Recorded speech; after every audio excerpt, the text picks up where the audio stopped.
నమస్తే అండి. అమ్మమ్మ నాయనమ్మ ఛానల్కి స్వాగతం అండి. ఈరోజు మీకు నేను ఒక మంచి హెల్దీ ఐటెం చూపిస్తాను.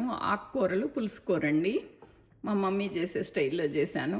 నేనైతే చూపించాను కదా ఇంతకు ముందు తిరగమాతేసి తర్వాత అట్లా, కానీ మా మమ్మీ ఏమో ఫస్ట్ అన్నీ పెట్టేసి తర్వాత తిరగమాతేసేవాళ్ళు. అది చూపిస్తానండి. ఇదిగోనండి పులుసు కూర కదా. మామూలుగా పులుసు కూరలకి పప్పు వండుకుంటామండి. దీనికి పప్పు అవసరం లేదు కానీ వడియాలు ఊరమిరపకాయలు ఉంటే బాగుంటుందండి దీనికల్లాను. ఇదండి నా తోటకూర. ఇది పెరుగు తోటకూర అనే కానీ ఇందులో అన్నీ వేసాము. ప్రోటీన్కి ప్రోటీన్ ఉంది. బీన్స్ వేసాను, ఇది చుక్కకూర, బచ్చలి కూర, మెంతి కూర అంతవరకు వేసానండి. బాగుంది. మీరు కూడా ట్రై చేసుకోండి. మీరేం ఉన్న మీ దగ్గర ఉంటే కనుక అన్ని కూరలు వేసేసుకోవచ్చండి. పాలకూర అన్ని కూరలు కూడా ప్రొసీజర్ ఇలాగే చేసుకోవాలి. కాకపోతే ఈ ఆకుకూరకి ఈ సప్పిడి పప్పు అవసరం లేదు, కానీ ఊరమిరపకాయలు వడియాలు మాత్రం ఉండాలండి. అది ఉంటే కనుక ఈ సూపర్ టేస్ట్ అనమాట. ఓకేనా, ప్రొసీజర్లోకి వెళ్దామండి. ఎలా చేస్తానో చూద్దరు. కానీ నేను తోటకూర పులుసు కూరకి ఇది బచ్చలి ఇంతవరకు వచ్చిందండి. ఇది మెంతి కూర బాగానే వచ్చింది. అంటే నేను ఇది సరిపోయిద్దని ఇంతవరకు తీసుకున్నాను. ఇదిగోనండి తోటకూర ఇంత కట్ట. ఇదిగోనండి చుక్కకూర నేను డీప్ చేసుకున్నాను. ఇది ఫ్రీజ్ చేశాను. ఇది కొంచెం వేస్తానండి. నేను తీసుకున్న తోటకూర ఇంత అయిందండి. ఇక దీనిపైన ఒక్కొక్క ఆకు పెడతాను అనమాట. లాక్ ఎంత అయిందండి. ఇది కూడా వేసేస్తాను. నా మమ్మీ మోడల్లో అంటున్నాను కదా, అది నేనైతే ఫస్టే తిరగమాత వేసేసి పెడతానండి. మా మమ్మీ ఏంటంటే ఫస్ట్ ఇలా పెట్టేసి ఉల్లిపాయ పచ్చిమిరపకాయ అన్నీ పెట్టేసి టమాటాలు అప్పుడు ఉడకబెట్టేస్తారనమాట. మెంతి కూర అయిందండి. ఇది కూడా తీసేసి పెట్టేస్తాను. ఫ్రీజ్ చేసిన చుక్క కూర అండి. 2 గుప్పెళ్ళు పెడతాను.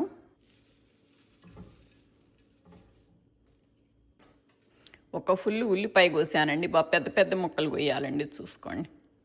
పప్పుచారులో కోసినట్టు కోసేసి పెడితే చక్కగా ఉడికిపోయిద్దండి. 2 మిరపకాయలు కోసానండి, కొద్దిగా అల్లమును. ఈ మిరపకాయలు నాకు బ్యాక్ యార్డ్లో పండినయ్యాను. ఇండియన్ మిరపకాయలు అసలు మంట ఉండవండి, అందుకనే వేస్తున్నాను. 2 టమాటాలు తీసుకున్నానండి. ఇవి కూడా పైన ఇలా పెట్టేసుకుందాము. ఉప్పు వేస్తున్నానండి పైనే. ఈ కాబట్టిన ఉప్పు కారాలన్నీ ఇప్పుడే వేసేయాలండి.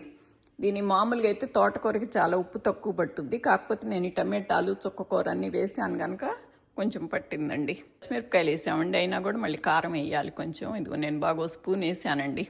దీనికి కొంచెం కారం ఎక్కువే పట్టుద్దండి. ఇది తోటకూర సప్పకూర కదా, ఉప్పు కారాలు ఎక్కువే పడతాయి. చింతపండు 1 గింజ పెడుతున్నానండి. అసలు చుక్కకాయ వేసాము అవసరం లేదు, కాకపోతే నేను కొంచెం వేసా కదా అని ఇది టేస్ట్ కోసం కొంచెం.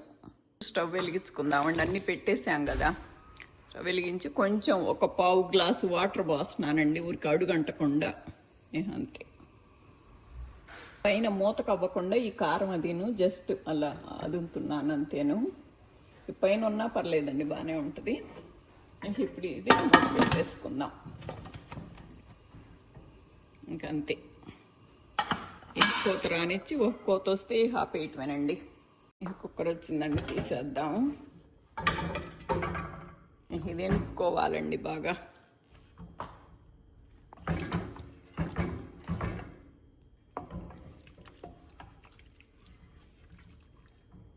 ఇప్పుడు ఈ బీన్స్ ఉడకబెట్టానండి, ఇవి కూడా వేసేసేద్దాము. వేసి మిక్స్ చేసేసుకున్నాం. ఇప్పుడు ఉప్పు కారం సరి చేసుకోవాలండి. మన ఇవన్నీ బాగానే ఉన్నాయి, ఏమి ప్రిపేర్ చేసే పని ఏం లేదు, చక్కగా ఉన్నాయి. తిరగమాత వేసుకుందామండి. పాన్ పెట్టేసి స్టవ్ ఆన్ చేసుకొని ఒక చుక్క నూనె పోసుకోవాలి. యాజ్ యూజువల్ తిరగమాత అండి. 1 మిరపకాయ, కొంచెం ఆవాలు చెట్టన్నాక 1 నలుసు జీలకర్ర. ఇంకేం వేసే పని లేదండి. మినపప్పు శనగపప్పు నాకు అది కూర కదా నానిపోయి ఉంటాయి అని నాకు ఇష్టం ఉండదు. కొంచెం పచ్చిమిరపకాయలు వేసానండి. ఇది కొద్దిగా నోటికి తగులుతా బాగుంటుందని ఇందాక వేసాము. కారం ఉప్పులు అన్నీ సరిపోయినాయి.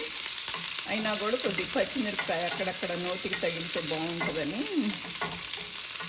మీరు కావాలంటే వెల్లుల్లిపాయ వేసుకోవచ్చండి. నేను వెల్లుల్లిపాయ వాడను కదా నేను. కొంచెం కరివేపాకండి. అంతే. మెంతులు వేయటానికి నేను మెంతి కూర వేసా కదా, అందుకని మెంతులు కూడా వేయలేదండి. అంతే, అయిపోయింది.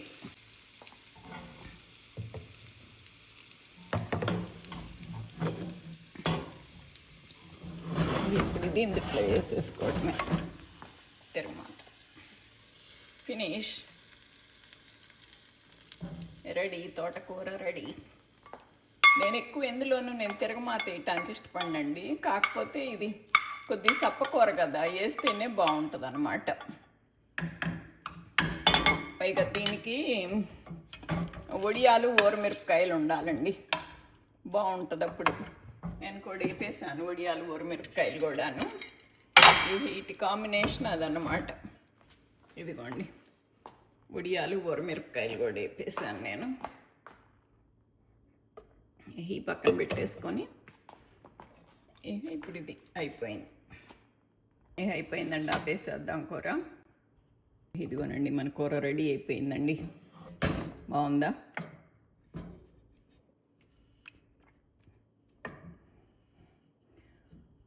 థ్యాంక్ యూ ఫర్ వాచింగ్ అండి.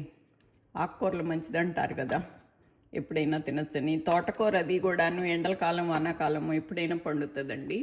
కాకపోతే చుక్కకూరను మెంతికూర కొంచెం చల్లగా ఉన్న రోజుల్లోనే పండుతుంది.